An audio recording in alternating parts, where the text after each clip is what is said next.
संगीत की हल्की धुन शुरू और खत्म होती है। Welcome to your YouTube channel Rajasthan GK by AI. आज का हमारा टॉपिक है राजस्थान का अपवाह तंत्र।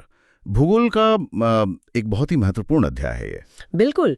और इस टॉपिक को समझने के लिए सबसे पहले कुछ महत्वपूर्ण आंकड़े देखने चाहिए, है ना? हाँ, बिल्कुल।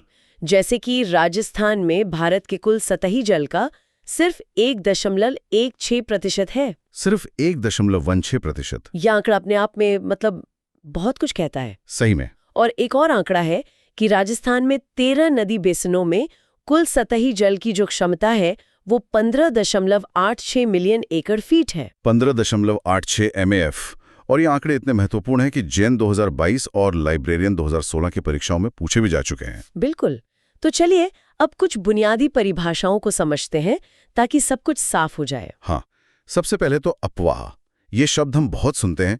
इसका असल मतलब क्या है? देखिए, जब पानी निश्चित वाहिकाओं एक तय रास्ते जैसे नाली या नदी से बहता है तो उस प्रवाह को अपवाह कहते हैं। अच्छा, तो पानी का एक ऑर्गेनाइज्ड फ्लो। एकदम। और जब मुख्य नदियां, उनकी सहायक नदियां और फिर उनकी भी सहायक नदियां, ये सब मिलकर एक नेटवर्क बना लेती हैं। एक जाल जैसा। हाँ, एक जाल। तो उस पूरे नेटवर्क को अपवाह तंत्र या नदी द्रोणी कहा जाता है। और इस पूरे नेटवर्क से जितने क्षेत्र का पानी बहकर आता है उसे अपवाह बेसिन कहते होंगे। आपने बिल्कुल सही पकड़ा, यही है। तो राजस्थान में प्रवाह के आधार पर इस अपवाह तंत्र को 3 भागों में बांटा गया है। हाँ, 3 भागों में। और ये विभाजन बहुत दिलचस्प है। पहला है आंतरिक प्रवाह। आंतरिक प्रवाह। और ये सर्वाधिक है। आप सोचिए, कुल तंत्र का 60%। 60% आधे से ज्यादा नदियां कहीं पहुंचती नहीं है। बिल्कुल। दूसरा है अरब सागर का अपवाह तंत्र। ये कितना है? ये है 17%। और तीसरा? और तीसरा है बंगाल की खाड़ी का अपवाह तंत्र, जो बाकी का 23% है। ये जो आंतरिक प्रवाह है इसके बारे में थोड़ा और बताइए। ये कॉन्सेप्ट बड़ा यूनिक लगता है। हाँ, ये राजस्थान की सबसे खास भौगोलिक विशेषताओं में से एक है। आंतरिक प्रवाह ऐसी नदियों का तंत्र जिनका पानी किसी सागर या महासागर तक पहुंच ही नहीं पाता। तो फिर जाता कहाँ है? वो बस स्थानीय स्तर पर ही जमीन में ही विलीन हो जाता है या किसी झील में जाकर खत्म हो जाता है। ये प्रश्न द्वितीय श्रेणी अध्यापक परीक्षा 2011 में आया भी था। अच्छा, अब एक और बेसिक शब्द, नदी। हम सब जानते हैं कि नदी क्या होती है, पर इसके टेक्स्ट बुक परिभाषा क्या है? नदी धरातल पर प्राकृतिक रूप से एक धारा के रूप में बहने वाला जल। और ये हमेशा ढाल के अनुसार ऊंचे से नीचे की ओर बहती है। जैसे अरावली से निकलने वाली नदियां। हाँ, और जब छोटी नदियां आकर किसी बड़ी नदी में मिल जाती हैं तो उन्हें सहायक नदियां कहते हैं। सिंपल। ठीक है। अगला महत्वपूर्ण कॉन्सेप्ट है जल विभाजक। Water divide.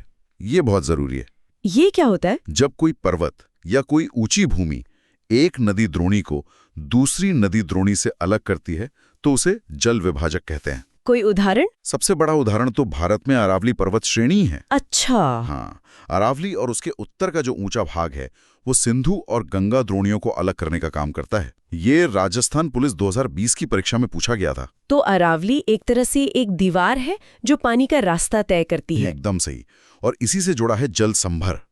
एक अपवाह द्रोणी को दूसरे से अलग करने वाली जो सीमा होती है उसे ही जल विभाजक या जल संभर कहते हैं। और आखिरी परिभाषा है जल ग्रहण क्षेत्र। Catchment area. एक नदी जिस खास क्षेत्र से अपना सारा पानी बहा कर लाती है उसे उस नदी का जल ग्रहण क्षेत्र कहा जाता है। तो एक नदी और उसकी सभी सहायक नदियों द्वारा जो कुल क्षेत्र कवर होता है वो अपवाह द्रोणी है। बिल्कुल। अब जब ये सब साफ है तो हम आगे बढ़ सकते हैं। हाँ, अब हम राजस्थान के अपवाह तंत्र को विस्तार से समझते हैं, जैसा कि इस चार्ट में दिख रहा है। ठीक है। तो शुरुआत करते हैं सबसे बड़े वाले से, आंतरिक प्रवाह, जो कुल अपवाह का 60% है। ये प्रयोगशाला सहायक 2022 की परीक्षा में भी आया था। हाँ, इसमें कौन कौन सी नदियां शामिल हैं ये जानना बहुत जरूरी है। कितनी नदियां हैं इसमें मुख्य रूप से? इसमें लगभग 15 प्रमुख नदियां हैं। मैं एक एक कर नाम बताता हूँ। बताइए। सबसे पहले घग्गर, फिर काकनी, कांतली, मेंढा। घग्गर और कांतली तो बहुत सुने हैं। हाँ, ये मुख्य हैं। फिर हैं साबी, रूपनगढ़, रूपारेल, खारी, खंडेल। ये लिस्ट तो काफी लंबी है। तुर्तमती, निम्बार्क, रोहिली, कुकुंदर, भांगा और द्रव्यती। ये सब आंतरिक प्रवाह का हिस्सा हैं। बहुत बढ़िया।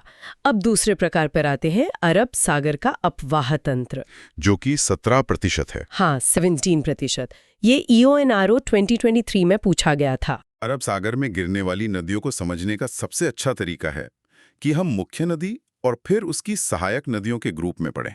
ठीक है, तो सबसे पहले कौन सी नदी लें? सबसे पहले लेते हैं लूनी नदी और उसकी सहायक नदियां। लूनी, इसकी सहायक नदियां कौन सी हैं? लूनी की सहायक नदियां हैं सुकड़ी, सगाई, सागी, कांडी, लालरी। जोजड़ी भी है ना? हाँ, जोजड़ी, मीठड़ी, जवाई, गुइया, सरस्वती नाला और मिश्री। ये सब लूनी की सहायक नदियां हैं। ठीक है। अब लूनी के बाद माही नदी। हाँ, माही नदी, इसकी सहायक नदियां हैं सोम, जाखम, अनास, हरण। चाप और मोरेन भी इसी की हैं। बिल्कुल।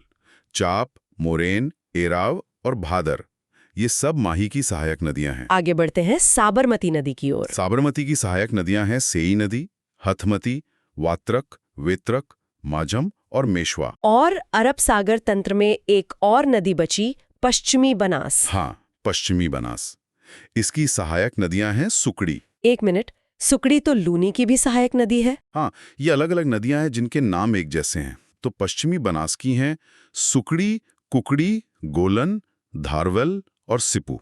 बहुत अच्छे से समझाया। अब हम अंतिम प्रकार पर आते हैं, बंगाल की खाड़ी का अपवाह तंत्र, जो कुल अपवाह का 23% है। हाँ, बंगाल की खाड़ी तंत्र में मुख्य रूप से एक ही बड़ी नदी का दबदबा है और वो है चंबल। तो हम पहले चंबल और उसकी सहायक नदियों के नाम देखेंगे। बिल्कुल।